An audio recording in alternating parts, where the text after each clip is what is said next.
everyone, this is Friedel Hugger Asia Raven. I'm here with my recap and review of Digimon Ghost Game, the anime, season number 1, episode number 9, which is titled Warped Time. And this episode really made me feel sorry for Hiro. He went through a lot in the beginning of this episode with Clockmon wanting his revenge and not necessarily attacking Hiro directly, waiting for him to be alone and messing with his sense of time, which, like, if I went through such an attack, like, I would be having migraine for days. But yeah, the episode opens up with Hiro basically having this out of body experience where it feels like he's up on the ceiling and he's looking down at his body sleeping with Gamamon on the bed, which I guess, yeah, his sense of time, his sense of space, it's all warped. And again, as I said, I really felt sorry for him. So he's trying to figure out what's happening. He's looking at his mobile phone, the time on his computer, his watch, and the time is messed up. He ends up getting late for I think he has to, yeah, there's a scene where they show that that Clockmon is messing with time.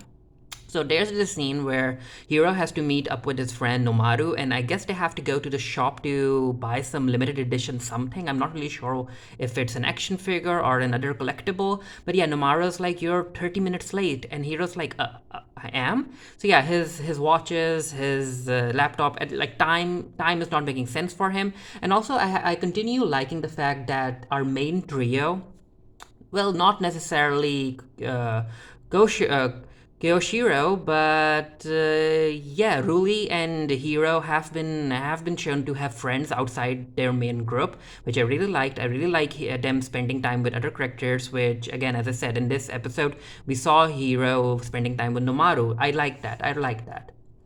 So yeah, he's trying to figure out what's happening with his time. So he comes back after meeting with Nomaru, and it turns out that he was late. He just made it to curfew, and Kyoshiro is not happy about it. He's like, "You're late. This isn't like you." And again, Hiro is like, "This doesn't make any sense to me. I'm on time." But yeah, time is messed up for him.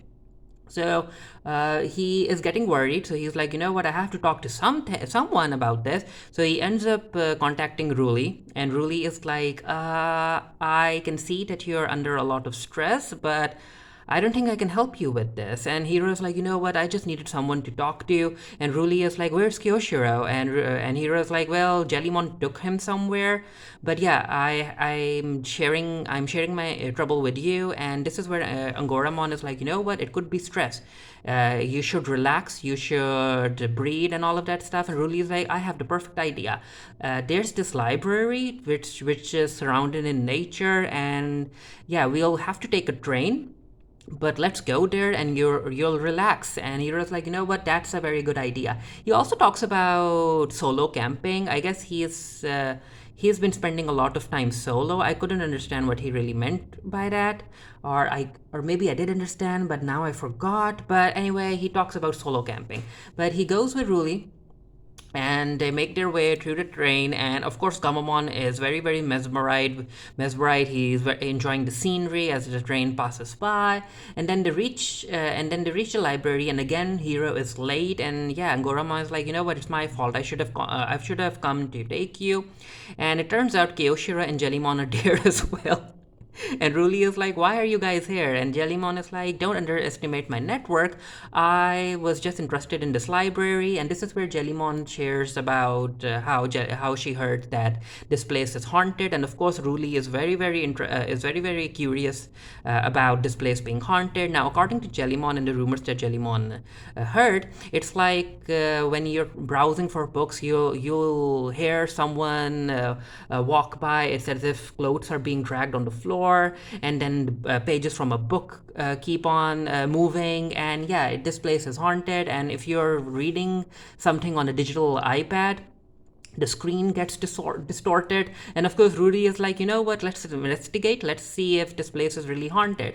And our main trio is walking through the library, we get the scene where Hiro experiences this tingling in his ears. And yeah, he's on the ground, and of course his friends are very worried about him. His entire vision is blurred. We can actually see the blur in the anime, so you can see that Clockmon is attacking Hiro. And anyway, Hero's like, you know what, I'm okay now, so let's just go and see if this place is really haunted or not. And as they're walking in the library, we get the scene where this girl is going through the books on the shelf, and yeah, she notices this book just flying in the air, and the pages are being moved, and she just screams, and our main trio hear the screams, and they run towards the area. And at first I was like, wait, so she screamed in a library, and when you scream in the library, I think the entire library can hear you. So why is it that only the kids went there? Why didn't an adult go there as well? But anyway, our main trio goes to the area where they heard the scream from, and yeah, we have this stack of books with one of the books with the pages moving, and it's making its way towards our main trio. And I was like, shouldn't you guys like dodge? But no, they don't dodge. The books fall on them, and it just, I guess they were trying to be funny, but I was like, you know what, you should be able to dodge a stack of books coming towards you. So anyway, this is where they figure out that, yeah, there are two Digimon in this library, and we have Bokumon and Bakumon. Now, Bokumon is basically a sort of a scholar in the Digimon world, and he's very interested in learning more about the human culture, and that's why he's been in the library. And I think Bakumon is more or less an apprentice. And also, yeah, I just remember Jellymon has been reading up on human culture as well, and that's one of the reasons she was interested in the library as well.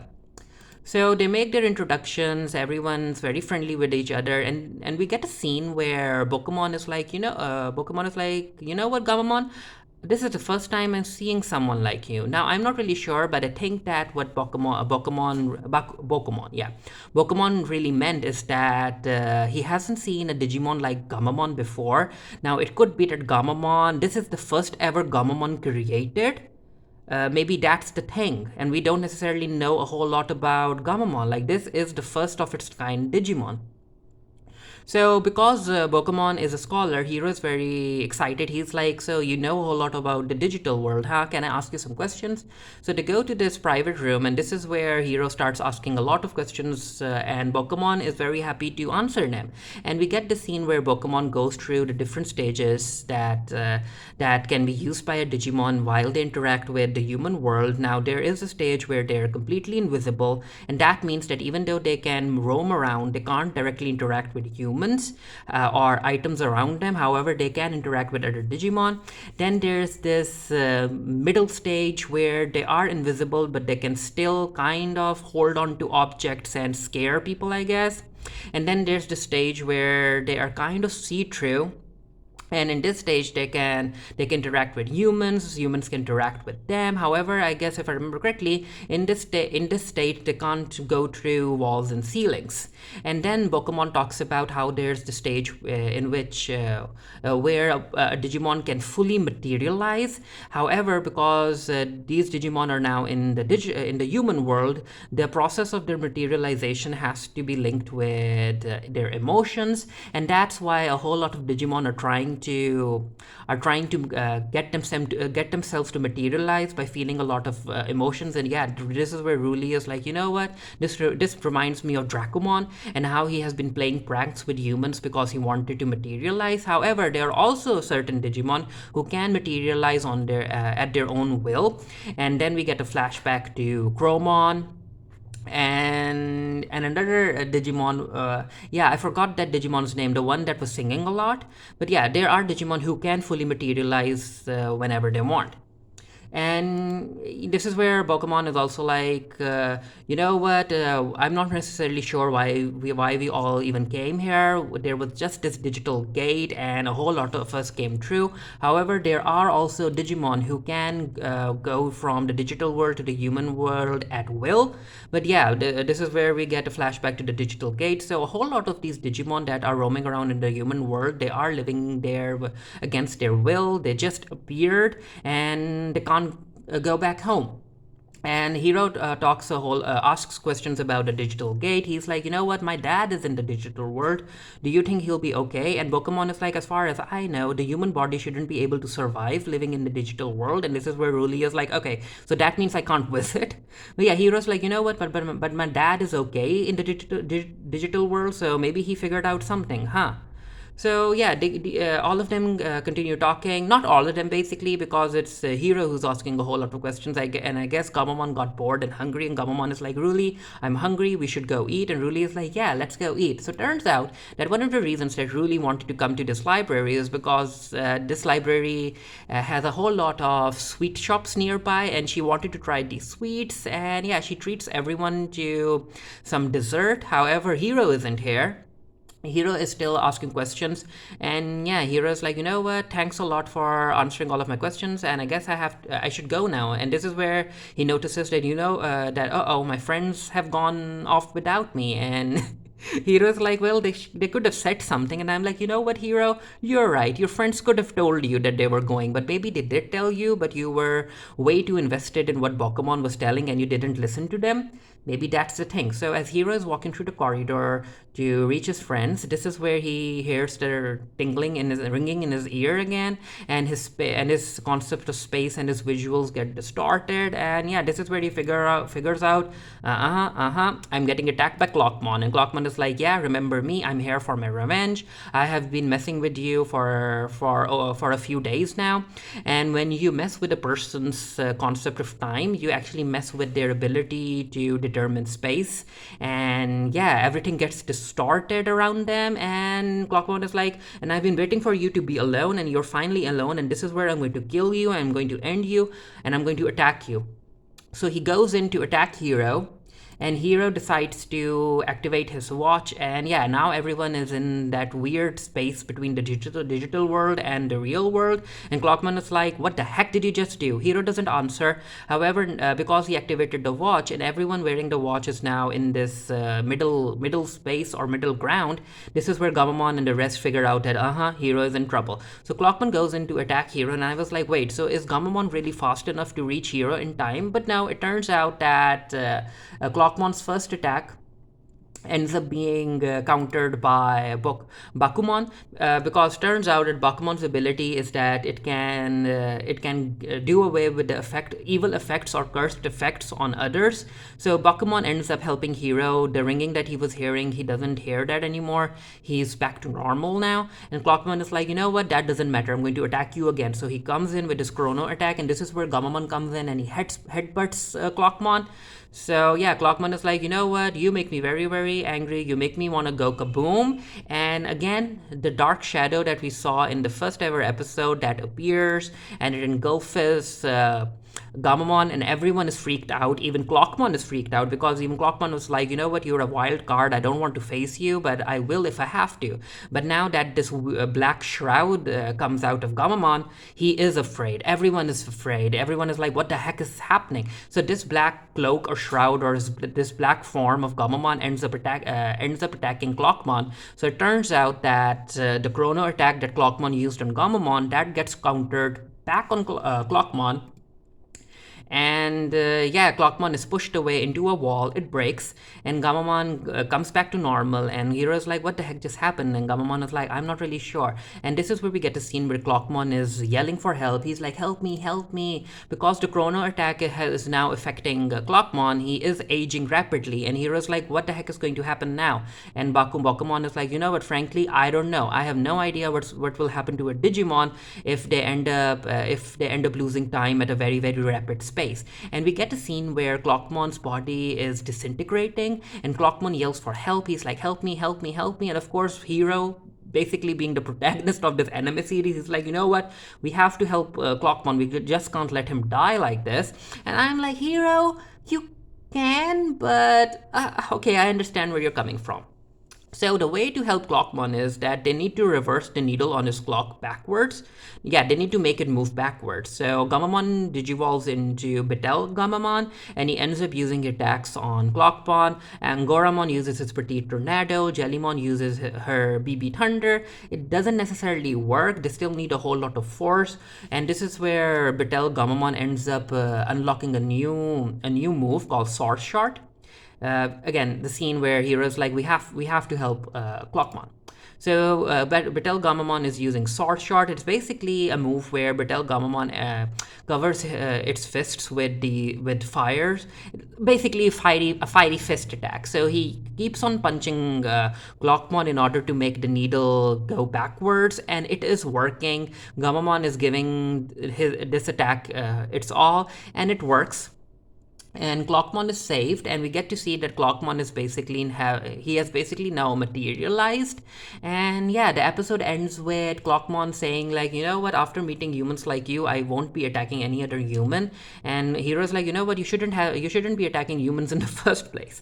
And Agoramon is like, you can't eat time, you can't capture time, time will continue, you can't stop it, so yeah, maybe don't try to mess with time anymore. And Clockman is like, so he walks away, but before he can really go away, this is where Pokemon is like, hey, wait, I can't let you roam around in the human world in your materialized form. I need to train you. You have to stay with me. I'll keep an eye on you, and your invisible mode training will start tomorrow.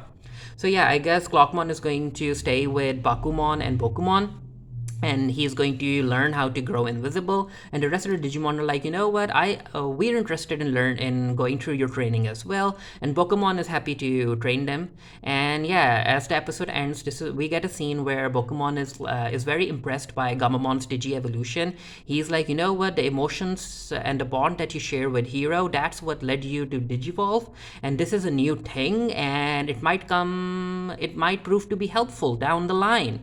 And yeah, this is where the episode ends with Hiro. He is impressed by Gamamon. He's very happy that Gamamon is his partner, but he is worried for Gamamon because he's like, what was that dark shadowy thing that came out of Gamamon?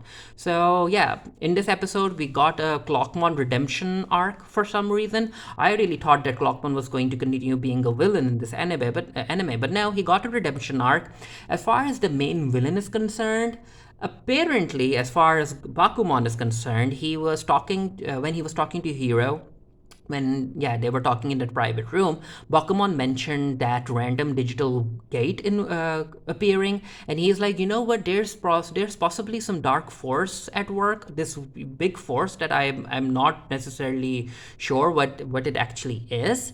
But yeah, I guess that dark force is going to be the main villain or the main antagonist. Again, we are 9 episodes in, and I'm not necessarily sure what the main mission is going to be for this trio. They are basically in the dark. We have a whole lot of questions, and they don't necessarily have a lot of answers. Like, who is the villain? I have no idea who the heck is going to be the villain in this anime series. Like, who is doing all of this stuff? I don't think we even got a hint or something. But yeah, it is what it is. We're 9 episodes in, and according to the preview, I think the next episode isn't going to be very lore heavy. But let's see what happens. Let me know what you thought of Digimon Ghost Game episode number 9 down in the comment section below. If I do a written review of this for the Geek Theory, the link to that will be down in the comment section below as well. Again, I enjoyed this episode. I felt for Hiro. Gamamon unlocked a new power move, but again, I wasn't expecting Clockmon to go through a redemption arc, so I'm not necessarily sure how I feel about that, because it looks like a whole lot of these Digimons that the kids are encountering, they are getting redemption arcs, with Hiro basically using his Talk No Jutsu and the power of heart and bond to redeem them, which I'm like, you know what? Anime writers, do something different.